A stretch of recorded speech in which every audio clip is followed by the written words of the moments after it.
Dollar के मुकाबले रुपए में गिरावट अक्सर देखी जाती है। आजकल यह कीमत 80 रुपए के पार हो गई है। अक्सर डॉलर के मुकाबले रुपए की कीमत को देश की प्रतिष्ठा के साथ जोड़ा जाता है, लेकिन क्या यह सही है?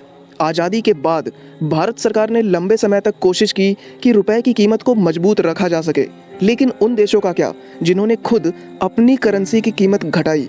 करेंसी की कीमत घटाने की वजह से उन देशों की आर्थिक हालत न केवल बेहतर हुई है, बल्कि दुनिया की चुनिंदा बेहतर अर्थव्यवस्थाओं में वो देश शामिल भी हुए हैं। किसी भी देश की करेंसी की कीमत अर्थव्यवस्था के बेसिक सिद्धांत डिमांड और सप्लाई पर आधारित होती है। फॉरेन एक्सचेंज मार्केट में जिस करेंसी की डिमांड ज़्यादा होगी उसकी कीमत भी ज़्यादा होगी, और जिस करेंसी की डिमांड कम होगी उसकी कीमत भी कम होगी। यह पूरी तरह ऑटोमेटेड है। सरकारें करेंसी के रेट को सीधे प्रभावित नहीं कर सकती। करेंसी की कीमत को तय करने का दूसरा तरीका भी है, जिसे पेज्ड एक्सचेंज रेट कहते हैं, यानी फिक्स्ड एक्सचेंज रेट, जिसमें एक देश की सरकार किसी दूसरे देश के मुकाबले अपने देश की करेंसी की कीमत को फिक्स कर देती है। यह आमतौर पर व्यापार बढ़ाने और महंगाई को नियंत्रित करने के लिए किया जाता है। उदाहरण के तौर पर नेपाल ने भारत के साथ फिक्स्ड पेग एक्सचेंज रेट अपनाया है। इसीलिए एक भारतीय रुपए की कीमत नेपाल में 1.6 नेपाली रुपए होती है। नेपाल के अलावा मिडिल ईस्ट के कई देशों ने भी फिक्स्ड एक्सचेंज रेट को अपनाया है। डॉलर दुनिया की सबसे बड़ी करेंसी है। दुनिया भर में सबसे ज़्यादा कारोबार डॉलर में ही होता है।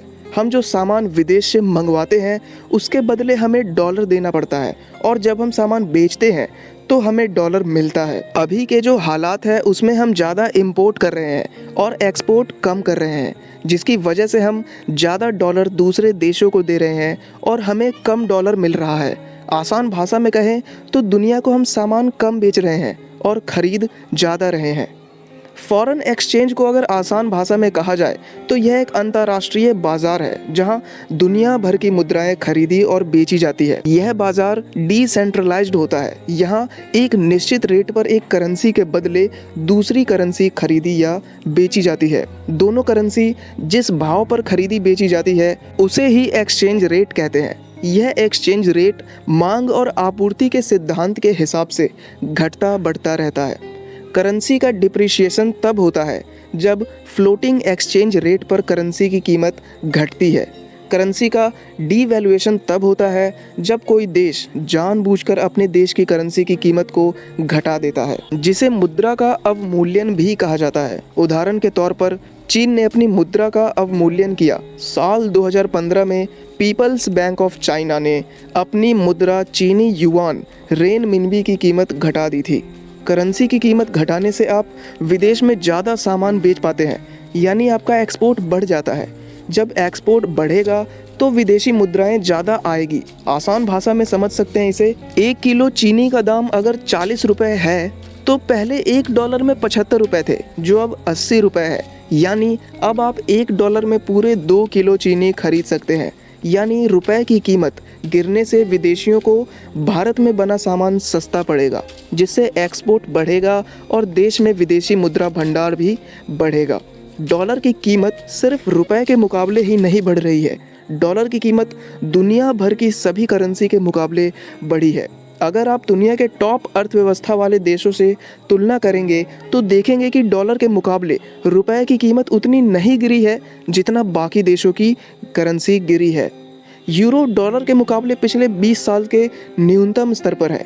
कुछ दिनों पहले 1 यूरो की कीमत लगभग $1 हो गई थी, जो कि 2009 के आसपास $1.5 थी। साल 2022 के पहले 6 महीने में ही यूरो की कीमत डॉलर के मुकाबले 11%, येन की कीमत 19% और पाउंड की कीमत 13% गिरी है। इसी समय के भारतीय रुपए में करीब 6% की गिरावट आई है। यानी भारतीय रुपया यूरो, पाउंड और येन के मुकाबले कम गिरा है।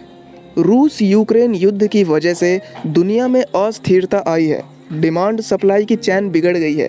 निवेशकों ने डर की वजह से दुनिया भर के बाजार से पैसा निकाला और सुरक्षित जगहों पर निवेश किया। अमेरिकी निवेशकों ने भी भारत, यूरोप और दुनिया के बाकी हिस्सों से पैसा निकाला। अमेरिका महंगाई को नियंत्रित करने के लिए ऐतिहासिक रूप से ब्याज की दरें बढ़ा रहा है।